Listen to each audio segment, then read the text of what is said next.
धतूरे का बहुत अच्छा क्रम है महाराज। वो केवल शिवरात्रि के दिन करने का होता है। कहते हैं जिसका व्यापार ना चले, व्यवसाय ना चल रहा हो, बहुत ज्यादा कष्ट में जीवन निकल रहा हो और बहुत ही ज्यादा तकलीफ हो रही हो, तो धतूरे को हल्दी में डुबोकर शंकर भगवान को शिवरात्रि के दिन रात को 12 बजे समर्पित करें। उस धतूरे को वापस उठा लाएं 5-10 मिनट के बाद, श्री शिवाय नमस्तुभ्यम बोलकर लाल कपड़े में उसको बांधकर व्यापार वाली जगह में कहीं पर भी उसको बांध दिया जाए। व्यापार पीछे नहीं हटता, व्यापार अग्रण्य भाव में बढ़ता चले जाता है। महाराज उस धतूरे को केवल परंतु शिवरात्रि के दिन रात को 12 बजे ही किया जाए, हल्दी में डुबोना पड़ता है।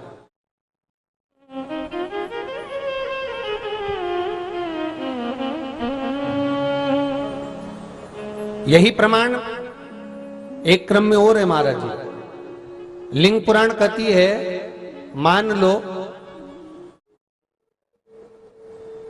किसी व्यक्ति को कोई एक भारी बीमारी हो गई, बड़ा रोग हो गया और वो रोग डॉक्टर कह रहा है कि ये ठीक नहीं होना है, बहुत तकलीफ उसमें है और कष्ट ही कष्ट है, वो ठीक नहीं हो रहा, दवाइयां लग रही, गोलियां खा रहे हैं। तो महाराज उसका भी वर्णन है। 7 धतूरे, कितने धतूरे लेना है? 7 धतूरे। कोई सी भी शिवरात्रि से मतलब महीने में एक बार शिवरात्रि आती है, प्रत्येक महीने आती है। किसी भी शिवरात्रि के दिन 7 धतूरे लेकर एक धतूरे में मौली, लच्छा, नाड़ा लपेटकर चंद्रमौली भगवान का स्मरण कर उस मौली को लपेटकर 6 धतूरे में हल्दी लगाकर शंकर भगवान की जो जलाधारी है, जलाधारी में आपको पहले भी वर्णन किया है, शंकर भगवान का ये शिवलिंग है, ये जलाधारी है, ये भगवान का जल निकलने का स्रोत, चरणारविंद का भाव। शिवलिंग जहां रखा हुआ है ये पार्वती जी का हस्त कमल है, जो ये गोल भाग है ये पार्वती का हस्त कमल है, जहां शिवलिंग रखा है। जहां से जल नीचे गिरता है उसके सीधे भाग में श्री गणेश जी महाराज का स्थान है, उसके उल्टे भाग में श्री कार्तिकेय जी का स्थान है।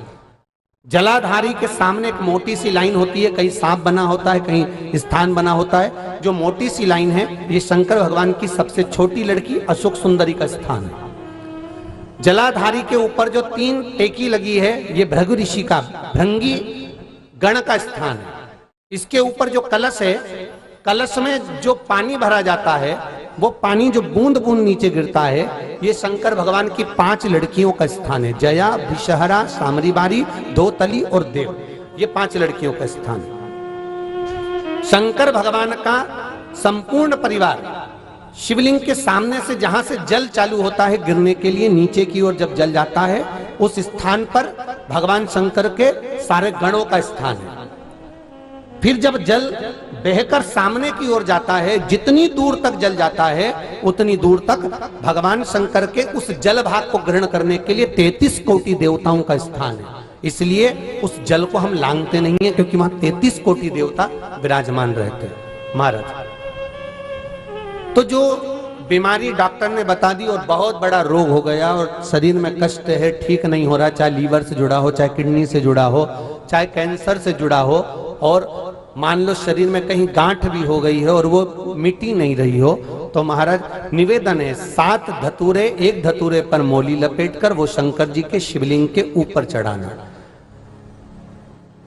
6 धतूरे, उसमें से एक धतूरा भगवान श्री गणेश जी का स्थान, दूसरा धतूरा श्री कार्तिकेय जी का स्थान, तीसरा धतूरा अशोक सुंदरी का स्थान। महाराज शंकर भगवान की जगदम्बा जी के हस्त कमल के ऊपर एक धतूरा, 5, एक धतूरा जहां से जल नीचे की ओर बहकर जा रहा हो, पानी जिस जगह से नीचे गिर रहा हो बिल्कुल वहीं पर एक धतूरा चढ़ा देना है। उस धतूरे को चढ़ाने के बाद वो धतूरा वापिस लेकर आना है। अवधूतेश्वर महादेव का नाम लेकर या चंपेश्वर महादेव का नाम लेकर उस धतूरे को जो बीमार व्यक्ति है उसका स्पर्श कराकर बेलपत्री के पेड़ के नीचे पटकवा देना है महाराज। धीरे धीरे रोग में आराम मिलना प्रारंभ हो जाता है, औषधियां धीरे धीरे समाप्त हो जाती हैं और व्यक्ति स्वस्थ हो जाता है। ये केवल शिवरात्रि के दिन ही होता। 12 महीने शिवरात्रि आती है, आप किसी भी शिवरात्रि को कर सकते हो, किसी भी शिवरात्रि।